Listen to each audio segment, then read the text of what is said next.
Guys, welcome back to our channel Life Khabar 24/7। एक बार फिर हम आपके लिए हेल्थ एंड ब्यूटी टिप्स का सेकंड एपिसोड लेकर आए हैं, जिसमें आज की हमारी गेस्ट है रायपुर की जानी मानी हेयर और स्किन स्पेशलिस्ट डॉक्टर अनुगंधा खडके बोरा जी। सबसे पहले तो आपका बहुत बहुत स्वागत है लाइफ खबर 24/7। मैम, इस एपिसोड में हम ज़्यादातर स्किन और हेयर के बारे में बातें करेंगे, क्योंकि लोगों में आजकल स्किन की समस्या बहुत ही आम हो चुकी है और अभी समर का सीजन भी चल रहा है, तो आपके पास कई पेशेंट आते होंगे अपनी प्रॉब्लम्स लेकर। आपको क्या लगता है सबसे ज़्यादा क्या प्रॉब्लम आती है लोगों में? सबसे ज़्यादा फिलहाल गर्मी के समय में तो हम फंगल इन्फेक्शन की प्रॉब्लम सबसे ज़्यादा देखते हैं। इसके अलावा टीनेजर्स में एक्ने, मिडिल एज लोगों में पिगमेंटेशन, धूप से एलर्जी, इचिंग या कई बार सफेद दागों की भी प्रॉब्लम सबसे ज्यादा देखी जाती है जी। तो हम एक एक करके सबके बारे में जानेंगे। सबसे पहले तो मैं आपसे जानती हूँ, पिंपल्स बहुत आम हो चुके हैं जी। मतलब कैसे इससे बचाव कर सकते हैं, और मतलब क्या ऐसा है कि पिंपल्स आते ही आते हैं स्किन में? किस तरह की स्किन में कैसे पिंपल्स आम हो चुके हैं और कैसे उससे बचाव किया जाए? सबसे इम्पोर्टेंट, पिंपल्स एक बहुत कॉमन एज होती है हमारी पिंपल्स की, वो होती है हमारी टीनेजर्स। जैसे ही हमारी प्यूबर्टी के बाद बॉडी में हार्मोनल चेंजेस आते हैं तो हमारे पिंपल्स आना शुरू होते हैं। उसमें भी कुछ पर्टिकुलर स्किन टाइप या कई बार कुछ प्रीडिस्पोजिंग फैक्टर्स होते हैं जिसके वजह से पिंपल्स आते हैं।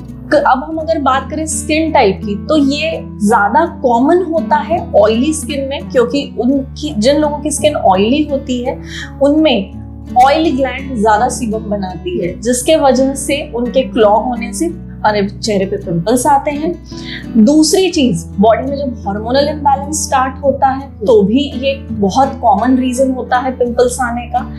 तीसरा, हमारे खाने पीने में कई बार अगर हमारे खाने पीने में हम अगर वे प्रोटीन ज्यादा लें, जो कि बॉडी बिल्डर्स या जिम जाने वाले लोग लेते हैं, या फिर जो लोग दूध वाले प्रोडक्ट्स, डेयरी प्रोडक्ट्स का इस्तेमाल ज्यादा करते हैं, तो उन लोगों में पिंपल्स की प्रॉब्लम ज्यादा देखी गई है। कैसे बचाव करना है? तो सबसे इम्पोर्टेंट, एक आपकी स्किन केयर रूटीन अच्छी रखनी है। अगर आपके चेहरे पे ज्यादा बड़े पिंपल्स आते हो तो उसके लिए आपको स्किन स्पेशलिस्ट या डर्मेटोलॉजिस्ट से सलाह लेके उसे आपको जानना चाहिए कि आप उसके लिए क्या ट्रीटमेंट कर सकते हैं। और डाइटरी चेंजेस में आपको करना है कि जितने भी हो सके मिल्क प्रोटीन्स, जो भी मिल्क वाले प्रोडक्ट्स होते हैं वो आपको अवॉइड करने होते हैं। साथ में शुगर वो अवॉइड करना होता है। हाँ, हम देखते हैं कि पिंपल्स आते तो हैं, कई लोग उसे छेड़ देते हैं, दाग छोड़ जाते हैं पिंपल्स। मतलब पिंपल्स को छेड़ना नहीं चाहिए, मुझे ऐसा लगता है। तो आपकी क्या सलाह है? और दाग जिसे हो जाते हैं उसको लेके फिर कैसे आगे का प्रोसेस रहता है, क्या चीज है? बिल्कुल सही कहा आपने। पिंपल्स जो हैं दाग छोड़ते हैं अगर हम उसे छोड़े तो। अगर हम उसे फोड़ रहे हैं, उसे बार बार टच कर रहे हैं, तो उस वजह से पिंपल हमारे दाग छोड़ देते हैं, जो कि बहुत कॉमन कंप्लेंट होती है, वो भी आजकल देखी जाती है। तो इसके लिए भी हमें ये सबसे इम्पोर्टेंट ध्यान रखना है कि कभी भी अपने पिंपल्स को फोड़े ना, उसे बार बार टच ना करें। जो आपको डॉक्टर पिंपल्स पे लगाने की क्रीम बताएं, सिर्फ और सिर्फ वही यूज करें। कोई भी गोरे होने की क्रीम, फेयरनेस क्रीम्स या कोई भी ओवर द काउंटर क्रीम्स का यूज ना करें, क्योंकि वो भी पिंपल्स कॉज करते हैं। झाई की प्रॉब्लम भी बहुत ज्यादा आम हो चुकी है लोगों में। मतलब मैंने ऐसा सुना भी है कि अगर एक बार झाई आ जाती है तो फिर वो उसको ठीक करना बहुत मुश्किल होता है। आपकी क्या सलाह है कि मतलब झाई, पहली बात तो ये कि आती कैसे है लोगों में, क्या प्रॉब्लम्स रहती हैं? झाइयाँ आना बेसिकली सबसे जो एक मैं बोलूँगी कि महत्वपूर्ण कारण होता है झाइयों को आने के लिए, वो रहता है हमारे स्किन की सेंसिटिविटी टुवर्ड्स द सनलाइट। अगर हमारी स्किन सन के लिए सेंसिटिव हो जाए तो वो हमारे स्किन में कलर बनाने लगते हैं। तो क्या होता है, वो कलर के कारण हमारे स्किन में झाइयाँ आने लगती हैं। और इसके लिए सबसे इम्पोर्टेंट इसीलिए ये होता है कि हम उसे अपने धूप से बचाव रखें हमारे स्किन का। साथ ही साथ कुछ हार्मोनल फैक्टर्स या फिर ये कई बार जेनेटिक भी हो सकती है। मैम, मैंने सुना है मार्केट में कई तरह की दवाइयाँ आ गई हैं या फिर बहुत सारी चीज़ें होती हैं। कुछ लोग कहते हैं कि लेज़र ट्रीटमेंट वगैरह करा लो झाई के लिए, पिंपल्स के लिए। तो आपकी क्या सलाह है? क्या ट्रीटमेंट कराना चाहिए, क्या ट्रीटमेंट नहीं कराना चाहिए? क्योंकि मार्केट में भी कई तरह की चीज़ें आ गई हैं। सबसे इम्पोर्टेंट इसमें तो ये समझना है, जैसे कि मैंने बोला कि मार्केट में जो भी अवेलेबल क्रीम्स हैं काले दागों के लिए या फिर झाइयों के लिए लेकर वो इस्तेमाल ना करें, बिल्कुल भी ना करें। हाँ, झाइयों को कम करने के लिए मेडिकल क्रीम्स हैं, बट वो भी डॉक्टर के सुपरविजन में ही लेनी चाहिए, क्योंकि अगर वो आप बिना डॉक्टर के सुपरविजन में अपने मन से अगर घर पे ज्यादा दिन तक लगाएंगे तो वो भी झाइयों को बढ़ा सकती हैं या फिर आपकी स्किन को नुकसान पहुंचा सकती हैं। तो सबसे इंपॉर्टेंट मेडिकेटेड क्रीम्स। दूसरा, जो हमारे डर्मेटोलॉजिस्ट होते हैं उनके पास ही आपको केमिकल पील्स या फिर लेजर ट्रीटमेंट के भी ऑप्शंस अवेलेबल होते हैं, जो कि आपके डॉक्टर ही आपको देख के आपकी स्किन को परख के, पिगमेंटेशन का तरीका परख के आपको बता पाएंगे कि ये चीज सही है या नहीं। रेडनेस की प्रॉब्लम भी लोगों में आम हो चुकी है। अभी गर्मियों का सीजन चल रहा है, ऐसे में रेडनेस भी काफी ज्यादा आम हो चुकी है। क्या कारण रहता है रेडनेस वगैरह आने का स्किन पर? अगेन, अगर हमारी स्किन सेंसिटिव है या फिर अगर हमने पहले कोई ऐसी क्रीम्स लगाई हुई है हमारे चेहरे पे जो कि हमारे चेहरे में रेडनेस या फिर ब्लड वेसल्स को डायलेट करें, तो उस वजह से रेडनेस होती है। ये केस ऐसा रहता है कि इसमें आप कोई भी अननेसेसरी या फिर अनमेडिकेटेड या फिर बिना डॉक्टर के सलाह की कोई भी दवाई या क्रीम ना यूज करें। जो आपको डॉक्टर सलाह दें वही चीजें यूज करें। इवन आपका स्किन केयर रूटीन में भी वही चीजें होनी चाहिए जो आपको डॉक्टर सलाह दे, और कोई भी होम रेमेडीज मत करें, क्योंकि ये जो स्किन होती है जिसमें रेडनेस की प्रॉब्लम होती है ये काफी सेंसिटिव होती है, तो उसमें कोई भी दूसरी चीजों का इस्तेमाल नहीं होना चाहिए। आपने जैसे कि बताया स्किन रूटीन के बारे में बताया, तो हम थोड़ा आपसे ही जान लेते हैं कि किस तरह की हमारे जो दर्शक है वो किस तरह का रूटीन इस्तेमाल करें ताकि उनकी स्किन अच्छी रहे। सबसे इम्पोर्टेंट हमें स्किन केयर रूटीन के लिए ये समझना होता है कि हमारी स्किन टाइप है कैसी, क्योंकि आपको जब तक ये नहीं पता है कि आपकी स्किन टाइप कैसी है, आप कोई भी क्रीम्स यूज करें आपको सूट नहीं करेंगी वो, या आपको फायदा नहीं मिलेगा, या आपको लगेगा कि ये बेकार है। सो सबसे इम्पोर्टेंट आपको ये पता करना है कि आपकी स्किन टाइप क्या है। स्किन टाइप जैसे आपको पता चले, जैसे मैं आपको कुछ कॉमन स्किन टाइप्स बता देती हूँ, जैसे कि आपकी ऑयली, कॉम्बिनेशन, सेंसिटिव या नॉर्मल स्किन होती है या ड्राई स्किन होती है। तो आपको पहले पता करना है कि आपकी स्किन इन 4-5 कैटेगरी में से कौन से टाइप में फॉल होती है, और उसके हिसाब से आप अपने स्किन केयर प्रोडक्ट्स का चयन कर सकते हैं। इसी के साथ हम लिप्स की भी बात कर लेते हैं। हमारा एक लिप्स भी है जो काफी ज्यादा सेंसिटिव रहते हैं, उसमें मतलब किस तरह की प्रोडक्ट यूज करने चाहिए, सोने से पहले, उठने के बाद क्या क्या चीजें इस्तेमाल करनी चाहिए ताकि लिप्स भी एकदम अच्छी पिंक रहे, क्योंकि लोगों को पिंक लिप्स पसंद है, लेकिन आजकल की जो मार्केट में लिपस्टिक वगैरह उसको लगाने से ब्लैकनेस भी आ जाती है। कैसा ख्याल रखना चाहिए? जी बिल्कुल। सबसे इम्पोर्टेंट कि आपको टिंटेड लिप बाम्स को अवॉइड करना चाहिए। आजकल मार्केट में मेडिकेटेड लिप बाम्स जो कि नॉन फ्रेग्रेंट होते हैं, जिसमें शिया बटर या आलमंड ऑयल हो विद SPF, जो कि आपके लिप्स को भी धूप से बचाने का काम करते हैं, तो उस तरीके का लिप बाम यूज करें। लिपस्टिक का यूज कम से कम या सिर्फ आपके ओकेजन्स के तहत, वो भी सिर्फ अच्छे ब्रांड्स की यूज करें, नॉन ब्रांडेड या चीप चीजें ना यूज करें। अभी गर्मियों का सीजन चल रहा है, ऐसे में सन से बचने के लिए जो क्रीम्स आती है मार्केट में उसका इस्तेमाल करना चाहिए नहीं स्किन में? देखिए, वैसे तो बहुत सारी क्रीम्स आती हैं सन से बचाव के लिए, लेकिन सबसे इम्पोर्टेंट इसमें एक ही रहती है, वो होती है आपकी सनस्क्रीन। सनस्क्रीन यस आपको यूज करना चाहिए। मार्केट में अगर आप देखने जाएंगे तो बहुत सारे सनस्क्रीन्स अवेलेबल है, बट जैसे कि मैंने कहा कि आपको ये पता करना है कि आपकी स्किन टाइप क्या है, उसके अकॉर्डिंग आपको सनस्क्रीन चूज करना है। और अगर आपको कोई भी चीज का डाउट है, कोई कंफ्यूजन है कि आपको नहीं समझ में आ रहा है कि कौन सा सनस्क्रीन यूज करें, बेटर है आप डॉक्टर से सलाह लें। और सनस्क्रीन का एक सबसे इंपॉर्टेंट पॉइंट ये होता है कि आपको हर 2 से 3 घंटे में उसे रीअप्लाई करना होता है, क्योंकि उसकी इफेक्टिविटी थोड़ी देर बाद कम हो जाती है। सो ये चीज का आप हमेशा ध्यान रखें। उसमें कुछ पॉइंट्स ऐसे हैं जो आप जब आप खरीदे सनस्क्रीन तो आप लेबल में पढ़ें कि वो ब्रॉड स्पेक्ट्रम होना चाहिए, और यूवी है और यूवीबी दोनों से प्रोटेक्शन मिलनी चाहिए। डार्क सर्कल्स की भी बात कर लेते हैं मैम। डार्क सर्कल भी काफी ज्यादा आम हो चुके हैं, क्या कारण है? कई लोग कहते हैं ज्यादा मोबाइल चलाने से, रात में ज्यादा ना सोने से, ये सारी चीजें हैं, आपका क्या मानना है? देखिए डेफिनेटली ये कारण होते हैं कि अगर हमारी इम्प्रॉपर स्लीप हो या फिर अगर हमारे खाने पीने में या नींद नहीं हो रही है, बहुत सारे कारण हैं डार्क सर्कल्स के। बट डार्क सर्कल्स के कारण सिर्फ यहीं तक सीमित नहीं है। डार्क सर्कल्स में एक बहुत बड़ा रोल आपका डाइट प्ले करता है, आपके जीन्स, आपके जेनेटिक मेकअप, आपका बोनी स्ट्रक्चर कैसा है, या फिर ये सिर्फ कालापन नहीं है, आंखों के नीचे का गड्ढा है, ये देखना भी बहुत जरूरी होता है। कई बार हम आंखों के नीचे के गड्ढों को कालापन समझ लेते हैं, या फिर कालापन हमें समझ नहीं आता कि ये कालापन एक्चुअली किस वजह से है। तो अगेन इसके लिए भी हमें समझना होगा, एक अच्छी रूटीन रखनी होगी। डाउट में आप जब भी रह सकते हैं कि आपको कोई चीज में प्रॉब्लम है, कोई चीज समझ नहीं है, तो डेफिनेटली आप डॉक्टर से कंसल्ट करें। जी, फेस वॉश की बात कर लेते हैं। लोग कई तरह की फेस वॉश, क्रीम्स वगैरह यूज करते हैं। आपका क्या मानना है, किस तरह की क्रीम, फेस वॉश रेगुलर जो यूज करनी चाहिए, जो हर टाइप की स्किन में भी काम आ जाए और स्किन भी अच्छी रहे? सबसे इम्पोर्टेंट देखिए, फेस वॉश कभी भी आपका बहुत ज्यादा हार्श नहीं होना चाहिए। It should be mild. आप जब भी फेस वॉश करें, बहुत गर्म पानी यूज नहीं करना है, हल्का ल्यूकवार्म वाटर और सिर्फ 5 से 10 सेकेंड का आपका फेस वॉश होना चाहिए। जब भी आप फेस वॉश चूज करें, अगेन आपका ये देखिए कि आपकी स्किन टाइप कैसी है। अगर आपकी स्किन टाइप ऑयली है तो आप एक फोमिंग क्लेंजर की तरफ जाएं, जो कि आपके ऑयल को अच्छे से रिमूव कर सके। अगर आपकी स्किन ड्राई है तो फिर आप एक हाइड्रेटिंग क्लेंजर चूज करें, जो कि आपके ऑयल को ज्यादा ना निकाले और एट द सेम टाइम आपकी स्किन को हाइड्रेशन का भी काम करे।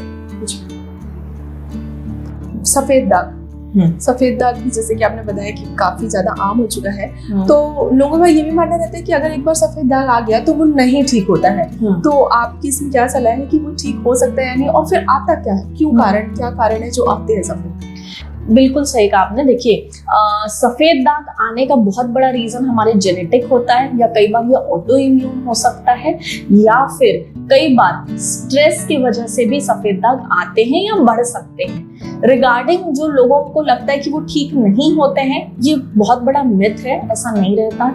आजकल हमारे साइंस में इतना एडवांसमेंट आ चुका है कि बहुत सारे अच्छे ट्रीटमेंट ऑप्शंस अवेलेबल है, दवाइयों में, क्रीम्स में, आपके लिए इवन लेजर्स भी अवेलेबल है जो काले दागों में, मतलब जो सफेद दागों में कलर लाने का काम करते हैं। तो आप इनमें से कोई भी ऑप्शन चूज कर सकते हैं आपके कंफर्ट के हिसाब से, और ये कंप्लीटली ट्रीटेबल होता है। जी, मार्केट में इस समय हाइड्रा फेशियल काफी चला है मैम, काफी ज्यादा ट्रेंडिंग में हाइड्रा फेशियल। आपका क्या सलाह है, हाइड्रा फेशियल कराना चाहिए कि नहीं कराना चाहिए, और कैसा होता है? यस, हाइड्रा फेशियल देखिए बहुत अच्छा ट्रीटमेंट होता है, बट ये एक रिजुविनेटिंग ट्रीटमेंट है। आप इसे एज अ मेंटेनेंस अपनी स्किन को अच्छा बनाए रखने के लिए लेते रह सकते हैं, और इसे मेंटेन करना भी अच्छा रहता है। तो यूजुअली जो लोग, जो फीमेल्स है, जो लेडीज पार्लर जाके फेशियल ले, वो हाइड्रा फेशियल ले सकते हैं। वो भी पार्लर में भी अवेलेबल है, लेकिन पार्लर और एक क्लिनिक में बहुत फर्क होता है। तो मैं यही रिकमेंड करूंगी कि आप क्लिनिक में लें, क्योंकि वो एक डॉक्टर के सुपरविजन में, और आपकी स्किन टाइप के हिसाब से डॉक्टर आपके जो फेशियल्स में जो सॉल्यूशंस, जो भी सीरम्स यूज होते हैं, वो उसके अकॉर्डिंग कस्टमाइज करके आपको देंगे, जो कि पार्लर में आपको नहीं मिलेगा। और hydra facial is very good for even dry, dehydrated, और समर के सीजन में तो ये बहुत अच्छा ऑप्शन है अपनी स्किन को हाइड्रेट करने का। आपकी क्लिनिक में अवेलेबल है क्या हाइड्रा फेशियल? बिल्कुल बिल्कुल अवेलेबल है। स्किन के ठीक रखने के लिए खान पीन कैसे होना चाहिए, पानी कितना पिए, क्योंकि अभी गर्मी का सीजन है, बहुत लोग पानी भी कम पीते हैं, और किस तरह का खाना पीना होना चाहिए ताकि स्किन अच्छी बनी रहे? देखिए, सबसे इम्पोर्टेंट गर्मी के सीजन में पानी जो है वो आपका 4 से 5 लीटर पर डे का इंटेक होना चाहिए। 4 to 5 लीटर्स इज मस्ट। दूसरी चीज, आपके ज्यादा से ज्यादा वाटर वाले फ्रूट्स ले, वाटरमेलन हो गया, मस्क मेलन हो गए, ऑरेंजेस हो गए, अभी तो लीची बहुत अच्छी आ रही है। So all those things are very important जब आपके समर सीजन में फ्रूट्स की बात होती है। इसके साथ ही साथ आप लेमन जूस या फिर किसी भी तरीके का आप क्रश, या फिर आप जो भी चीज जिससे आपको सुटेबल लगे वो चीज आप यूज कर सकते हैं, पी सकते हैं नॉन स्टॉप, ताकि जस्ट आपको एक स्किन को हाइड्रेशन मिलता रहे। बिकॉज अभी बहुत कॉमन है कि वाटर लॉस होता है हमारे बॉडी से with the help of sweat also. हाँ, अभी तो हमने स्किन की बात की, थोड़ा हेयर पे भी आते हैं हम। हेयर फॉल बहुत आम हो चुका है, कैसे, मतलब हेयर फॉल से कैसे बचा जाए? हालांकि मतलब हर किसी के में सुनने में आता है कि बाल झड़ रहे हैं, कैसे उसका ध्यान रखना चाहिए? हेयर फॉल में एक बहुत इंपॉर्टेंट पॉइंट होता है हमारा स्कैल्प हाइजीन का। तो आपको ये ध्यान रखना है कि आपके स्कैल्प, लोगों में एक मिथ होता है कि हम ज्यादा बाल धोएंगे तो बाल झड़ेंगे, जबकि ऐसा नहीं होता। आपके जो बाल वॉश करते टाइम जो झड़ते हैं वो कंप्लीटली नॉर्मल बालों का लॉस रहता है, तो उसमें टेंशन लेने वाली बात नहीं होती। दूसरी चीज कि आप जितना अच्छा अपने स्कैल्प का हाइजीन रखेंगे, आपके बाल उतने अच्छे तरीके से ग्रो कर सकेंगे और वो हेल्दी रहेंगे। तो आपको जितने बार हो सके या हफ्ते में 2 से 3 बार आप अपने बाल को वॉश करें। साथ में ऑयलिंग आप कर सकते हैं कुछ घंटे पहले शैम्पू के, जो कि आप स्ट्रैंड्स पे लगाएं, स्कैल्प पे नहीं। और आफ्टर शैम्पू आपको कंडीशनर जरूर यूज करना चाहिए, क्योंकि वो भी आपके बालों को नरिशमेंट देने का काम करता है। किस तरह की शैम्पू, कंडीशनर और ऑयल वगैरह यूज करना चाहिए?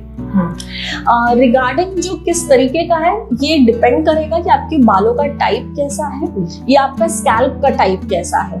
बट आप एक sulphate free shampoo definitely use कर सकते हैं जब आपके स्कैल्प ऑयली हो। मतलब ऐसा है कि शैम्पू के बाद कंडीशनर यूज करना जरूरी है, कंपलसरी है, यूज करना चाहिए, क्योंकि वो आपके बालों को एक नरिशमेंट, एक प्रोटेक्टिव लेयर फॉर्म करता है, ड्राई नहीं होने देता, फ्रिजी नहीं होने देता। It is very important. ये भी देखते हैं मैम कि कई लोगों के बाल झड़ जाते हैं, जो मतलब ऐसा है कि वहाँ पे बाल ही नहीं आते, तो वो उसका भी कोई ट्रीटमेंट होता है क्या, कि वो प्रॉपर दोबारा बाल आ सकते हैं या नहीं, ऐसा कुछ? देखिए, बिल्कुल आज की डेट में बाल किसी भी तरीके का हेयर फॉल हो, ट्रीटमेंट ऑप्शन अवेलेबल है, and yes it is treatable. Depend करता है कि आपको किस तरीके का हेयर फॉल है। जैसे कि आपने बोला कि अगर आप गंजापन बोलोगे कि जहाँ पूरे चले गए हैं और फिर वहां पे बाल आ सकते हैं क्या, तो यस आ सकते हैं, डिपेंडिंग अपॉन वहां पे फॉलिकल्स हैं कि नहीं। अगर फॉलिकल्स हैं तो हमारे मेडिकल ट्रीटमेंट और पीआरपी से बाल आ जाते हैं।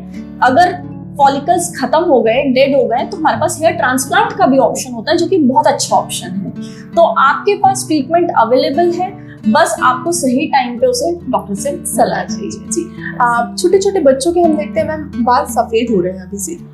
क्या कारण है? खान पीन का कारण है या क्या कारण है ऐसा कि जो मतलब छोटे छोटे बच्चे भी हैं उनके भी बाल अभी से सफेद हो रहे हैं?